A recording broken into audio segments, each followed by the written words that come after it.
क्या नाम है आपका? मेरा नाम विश्वास प्रहलादराव मापारी। ये जॉब लगाने के लिए कितना रुपया लिया गया आपसे? पैसा बिल्कुल ही लिया गया है। नहीं सर, यहाँ तो कोई भी किसी तरह का पे नहीं किए हैं हम। जीडीए तक पहुंचने के लिए ये मोटिवेशन कहाँ से मिला आपको? ये है कि काम तो खैर घर में करना है ही। जो महसूस किया उसमें कितनी बात आपको सच्चाई लगा? ये बात बिल्कुल मैं 100% कह सकता हूँ। यहाँ आने के बाद मुझे कोई दिक्कत नहीं लगी, कोई परेशानी नहीं लगी। इस स्तर से बताऊँ तो मेट्रोलाइट एक बहुत अच्छी कंपनी है। नॉलेज लेके मुझे जेन्युइन लगा सर मेट्रोलाइट। तो कितना भी क्यों दूर ना हो, ये तो अपना देश ही है, दिल्ली अपना देश ही है। तो मैंने सोचा चलो निकल ही लेते हैं। क्या नाम है आपका? महफूजुल हक। फिर सब जोर से बोलिए। महफूजुल हक। महफूजुल हक। कहाँ से आए आप? मैं पिहानी जिला हरदोई से आया। हरदोई से? हरदोई। अच्छा, हरदोई उत्तराखंड? नहीं, लखनऊ के 100 किलोमीटर पीछे। अच्छा, ओके। 100 किलोमीटर पीछे लखनऊ के पास में। बहुत दूर से आए हैं आप जी। तो दिल्ली में पहले से थे या अभी डायरेक्ट वहीं से आए हैं? सर मैं तो दिल्ली आता जाता रहता हूँ। जी जी। यहाँ कांति नगर बिहारी कॉलोनी में। अच्छा। तो यहाँ के बारे में जब पता चला तो सीधा यहीं आया। अच्छा, तो ये मतलब इससे पहले का क्या वर्क था और फिर अभी आपने जैसे जीडीए के लिए वर्क के लिए आप आए हैं, इससे पहले क्या मतलब क्या करते थे? मैं तो डॉक्टरी लाइन में ही था सर। मेरे यहाँ हॉस्पिटल है जी। मैं वहाँ पे काम करता था। अच्छा, हॉस्पिटल में ही आप पहले से भी काम करते थे? जी। ठीक है। तो ये जीडीए के बारे में कौन बताया आपको? जो यहाँ ट्रेनिंग मिलता है इसके बाद आप हॉस्पिटल में जा सकते हो पेशेंट केयर के लिए? सर दरअसल ऐसा हुआ था, जिस हॉस्पिटल में हम काम करते थे जी, उस अस्पताल में मुझे कुछ परेशानियाँ थी स्टाफ से, उसी मतलब कुछ भी दिक्कत थी। तो मैंने वहाँ पे छोड़ दिया काम। ओके। वहाँ छोड़ने के बाद में फिर मेरी जॉब मैंने वहाँ अप्लाई किया। बिजनौर में एक है जानने वाले, वहाँ पे चांदपुर है। हाँ। वहाँ पे मैंने लगभग 2.5 महीने लगातार काम किया। ओके। फिर वहाँ से मुझे समझ में नहीं आया, वहाँ पे मैंने छोड़ दिया। फिर मैं एक दिन घर पे आके बैठा, मैं सोशल मीडिया पे यूट्यूब पे चला रहा था रील। तो वहाँ पे शायद इन्हीं की वीडियो आई थी, आप ही की आई थी। मैंने बताया था उनको, आप ही की वीडियो आई थी। तो आप जिस तरीके से बता रहे थे सीखो फॉर जॉब चैनल, उसी के ऊपर आपकी वीडियो आई थी। तो मैंने आपकी मतलब उसके बारे में देखा, मेट्रोलाइट के बारे में आप बता रहे थे सर। आपकी बातों में सच्चाई लगी। आपकी बातों में सच्चाई लगी। और मतलब बहुत सारी वैकेंसी आती हैं, बहुत सारी रील आती हैं, मतलब लिंक आते हैं, इस पर टैप करो जॉब मिल जाएगी, ये कर लो वो कर लो। लेकिन हमें सर जवाब के बारे में पता चला, आपकी बातों में सच्चाई लगी। तो मैंने वहाँ से आपके मुँह से एक नाम निकला था मेट्रोलाइट। मैंने उसको सर पहले गूगल पे सर्च किया। तो गूगल पे सर्च किया तो वहाँ पे सब दिख गया कि यहीं मतलब लक्ष्मी नगर में ऑफिस है यहाँ पे। फिर मैंने कहा मैंने और भी उसके बारे में बहुत सारी छानबीन करी। फिर मैंने यूट्यूब पे देखा तो वहाँ पे आपकी प्रॉपर्ली 10 मिनट 15 मिनट की बहुत अच्छी वीडियो आपकी उस पर देखी मैंने सारी वीडियोस देखी। एक और सर हैं वो जो चश्मा लगाते हैं, हाँ, उनकी भी उस पर वीडियो पड़ी थी, वो भी मैंने सारी वीडियो देखी। तो मुझे मतलब वहाँ जहाँ ट्रेनिंग सेंटर है वहाँ की भी वीडियो पड़ी थी। तो वहाँ पे वही सीखो फॉर जॉब चैनल था। तो उसी के ऊपर वो सब बच्चों से माइक लगा के पूछ रहे थे कि आपको कोई दिक्कत तो नहीं लगी यहाँ आने में, ये वो। तो मतलब एक तरीके से वो दिखा रहे थे बिल्कुल कि यहाँ पे कोई धोखाधड़ी नहीं है, कोई दिक्कत वाली बात नहीं है, सब एकदम सही है, कोई पैसे नहीं पड़ रहे हैं यहाँ पे, सारी सुविधाएं हैं। अगर कोई बाहर से आ रहा है और उसकी अगर 10 दिन की ट्रेनिंग है, सुपरवाइजर की 3 दिन की ट्रेनिंग है जीडीए की, तो वो अगर मतलब यहाँ कोई रिश्तेदार नहीं है तो उसको यहाँ पे खाना पीना भी, रहना खाना सब दिया जाएगा अच्छे से। तो सब यही सारी सुविधा देख के मैं सीधा यहीं भागा चला आया सर। तो कितना बात में जब आपने मेरा वीडियो बैक देखा या किसी और सर का वीडियो देखा या ट्रेनिंग सेंटर का जो व्यू देखा आपने, तो वो की टाइम और आज के टाइम जो आपने खुद वहाँ महसूस किया इस बात को लेकर, तो आप देश के बेटा के लिए, बेटी के लिए क्या संदेश देना चाहते हैं? जो महसूस किया उसमें कितनी बात आपको सच्चाई लगा, रियलिटी लगा? जो भी था पहले का वीडियो जो देख के आप आए थे, उसके बाद जब आपने ट्रेनिंग लिया उसमें कितना सच्चाई मिला? सर एक डाउट था मेरे। हाँ जी बिल्कुल, एक डाउट था। बिल्कुल। वो डाउट ये था कि हम वहाँ पे जाएंगे, पता नहीं ये सच है या नहीं सच है, क्या पता वो लोग प्लानिंग कर रखा हो, इतने बच्चों को जमा कर दिया और जमा करने के बाद में उनसे कहलवा दिया कि ये कह देना तुमको इतने पैसे दे देंगे, या मतलब उनको अपने कब्जे में कर किसी हिसाब से प्लानिंग कर ली और ये वीडियो अपलोड कर दी। बहुत। तो मैंने कहा कि हो सकता, मतलब ये डाउट था मेरा। लेकिन मैंने कहा वीडियो से और रियल में जाने से ज़मीन आसमान का फ़र्क है सर। मैं यहाँ पे आया, जिस तरीके से यहाँ पे काम हो रहा है, मैडम से, निशा मैडम से भी मिला और हमारे ट्रेनर हैं सर, उनसे भी मैं मिला सबसे। लेकिन यहाँ पे आया हूँ मैं तो कोई दिक्कत नहीं है। ये बात बिल्कुल मैं 100% कह सकता हूँ। यहाँ आने के बाद मुझे कोई दिक्कत नहीं लगी, कोई परेशानी नहीं लगी।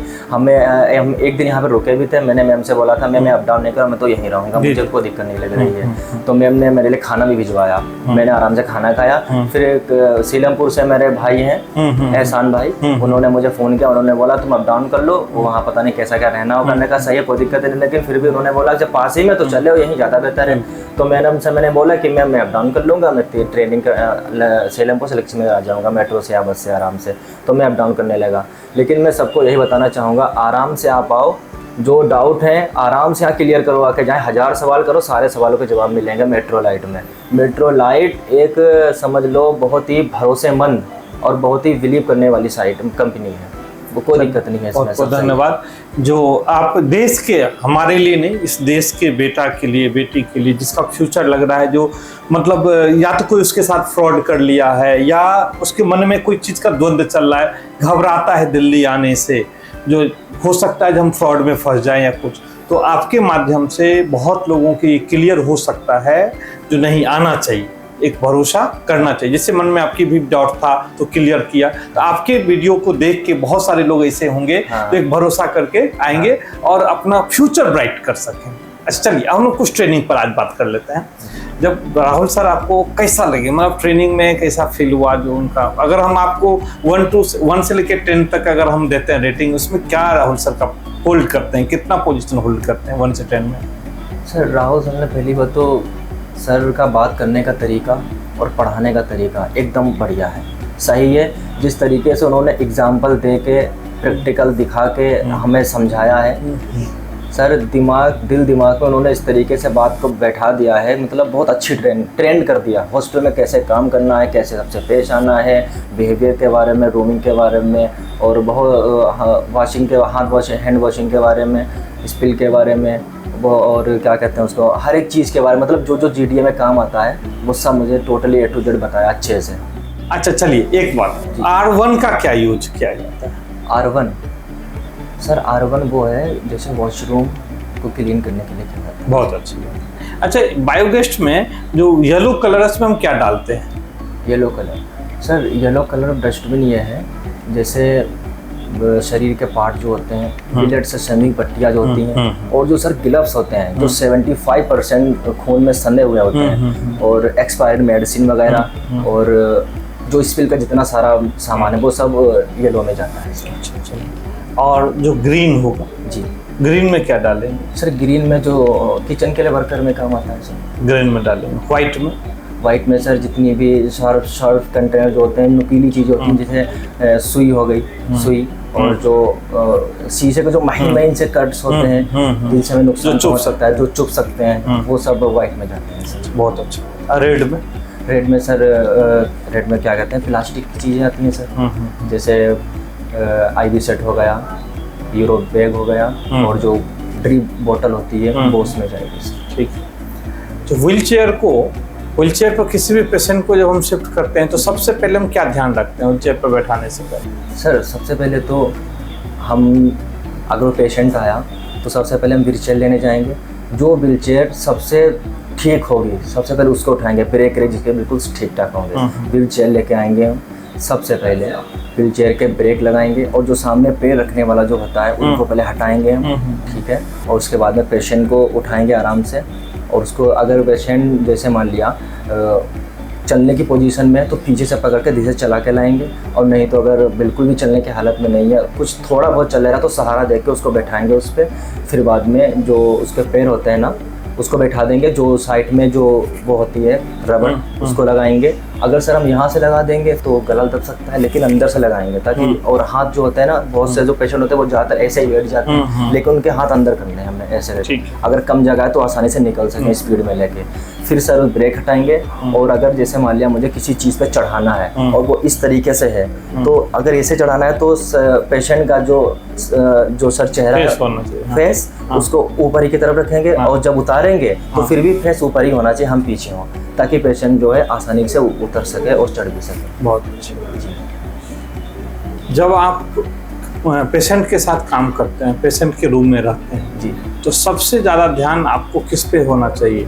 पेशेंट पे होना चाहिए या पेशेंट के अटेंडर पे होना चाहिए या पेशेंट के जो मतलब वर्क है, जैसे उनकी मेडिसिन देना या उनके टाइम से ब्लड प्रेशर चेक करना या उनकी कपड़े को चेंज करवाना या वॉशरूम तक छोड़ना, जी। उसमें सबसे ज़्यादा वर्क, मल्टीपल वर्क है। आपको कौन सा काम सबसे पहले लगता है जो हमें अगर ये मिलेगा तो हम सबसे पहले करेंगे? 3 सिचुएशन मैंने आपको दिया।